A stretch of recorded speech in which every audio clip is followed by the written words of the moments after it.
exposed what's happened to me. So serious crimes have been committed against Knox and I. So it's my right as a mother to expose the crimes committed against us, right? So you call all this a crime and you put it on Facebook? Yes. And? So the police come round to arrest me because they said, under the Malicious Communications Act, I've committed a crime. Oh, for God's sake, come on. I commit crime every 10 seconds in that case. And when you go on the It's only an opinion you expressed. So because of that, they come in, they stole my sister's device, they stole the birth, the legal fictions birth certificates. I bought Knox a pendant cross, solid silver like that, and it has a Jesus, verse from the Bible, and it is a solid belcher chain. Yeah. They stole that. They've stolen 2 USB sticks with all I think there's pictures on there from Nico. So they've stolen all that, but on the sheet, where they write down what they've taken in the search, it wasn't on there. So the chain's not on there, the birth certificate's not on there. Are you telling me the police sold something in a cardboard sale or something? Well, get this. When I was arrested and locked up in Bridgewater Police Station, they went back and they ransacked my caravan. When I got back to pick up my stuff, all my stuff was ransacked like there was a burglar. Well, the day before that... Are you saying the police burgled your caravan? No, they've sold it. I know it's only £80, but it's not the point. The day before that, I said to Knox, I can't get out my money because I said, I want to see how much we've got. And all the money was just like, it's all straight. Well, the money was like folded with a real crease in, all of it. So they stole £80 out my purse. And they stole all my devices. Well, that was the 18th of October 21. They've arrested me again under the Malicious Communications Act on Easter Sunday this year. They stole Knox's chain, which, the 2 birth certificates, the legal fiction birth certificates, 2 USB sticks. When they gave my sister the sheet, because obviously I was locked up, to state, what they've taken from the flat. They didn't mention those things. No, they're not on there. So they've stolen more. So what an amazing and distressing story, isn't it? How do you keep so calm?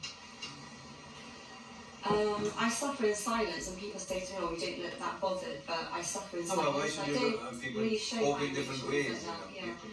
But obviously, when I got home from being arrested, I felt physically sick, and I thought, they've got my son, and they're going to vaccinate him, and the reason I took him out of school was to protect him, and now he's in their clutches. And then it didn't sink in for a long time. I just kind of blocked it out. That's how I cope with it. And then I kind of felt hatred for them, and then I didn't want to engage with them. And I thought, why would I want to engage with criminals? People are like, oh, you don't care about your son because you're not engaged with them, you're not fighting for him. Never mind these do-gooders, But I've got my own way of... Every human is different. In my view, there's serious crimes being committed against us, battery, theft, the list goes on. Kidnapping? Yeah, abduction. I would say I've been sexually assaulted by being searched. Please, touch me all over like that. And I'm like, I don't want to be touched like that. When the police turn up at my house... if there's a big danger that you have a gun or a knife, nobody cares how you're touched. But that wasn't the case. No. I've suffered domestic violence. I don't want to be touched. Not like that. You're extra sensitive. They can check me, or I'll go like that and let them see. But I don't want them. You use your So then she changed. The police officer went over that way with her hand, but the first time she was like that. And I said, don't touch me like that. But when they come to the door, another time when I wasn't there, my sister pushed the police officer away, and he went, don't do that. He went, that's assault. She went, no, it's not. She said, get out of my door. She said, she asked him, she said, get your foot out of the door. And he wouldn't, so she pushed him, and he said, don't do that, it's assault. When the police did it to me, I said, don't touch me like that, it's assault. They said, no, it's not. I said, yes, it is. Yeah, it is assault. Okay. It is assault. Okay, so we'll have a little break because this is very distressing.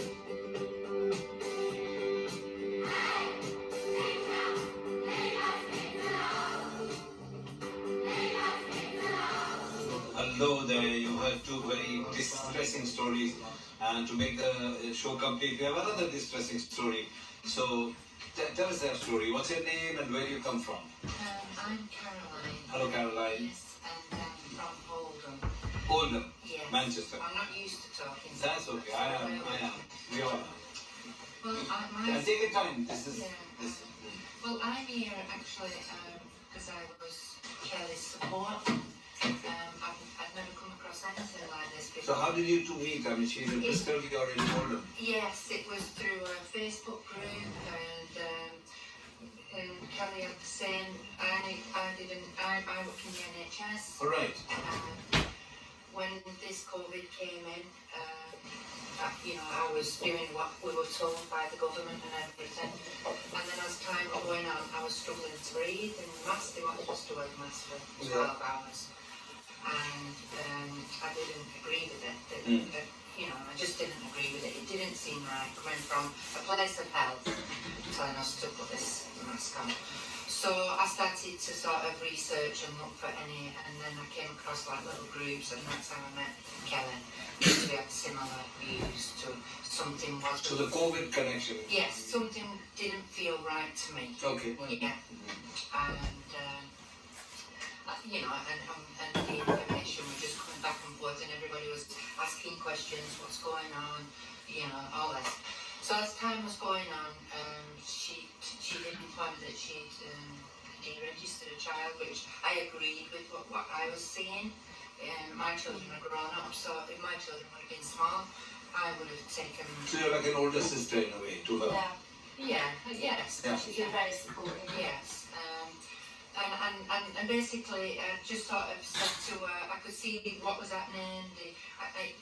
What Kelly had said earlier with the people coming down from this hub, which was like I never actually knew what the hub was, but It's it was a like building social where the services. police, social services, the council, the local authority, they all do their business under that building.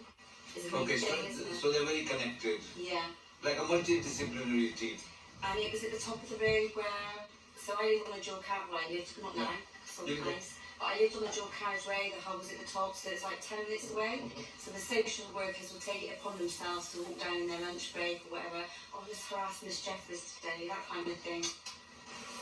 Okay, So that's, I remember all this, and I used to think, oh my God. So did you talk on the phone? But yes, we spoke. Because on the Facebook you can only write so much. We would ring each other, speak, and I just thought, oh my God, it just didn't seem right. Yes. Because at that time, what I was seeing around me, what I was picking up on, a lot of people were deregistering the children. Okay. So for this lady, who I'd not actually met in person at this time, it was nothing, I was just thinking that everything, I didn't realise you was allowed to do that. Okay. Because, you just don't think you can stand up. And anyway, so as time was going on, we met up, We went to some protests. Yeah, I went to a protest, and Where? it was down in London, and it was. So both of you went from Yes, Bristol it and was like Oldham. it wasn't a protest as such. It was more of a gathering, and it was more of a children, balloons, and it was quite nice. But it gave you some moral courage. Yes, and you got to meet people who Yes, actually were similar-minded. similar-minded. Yeah.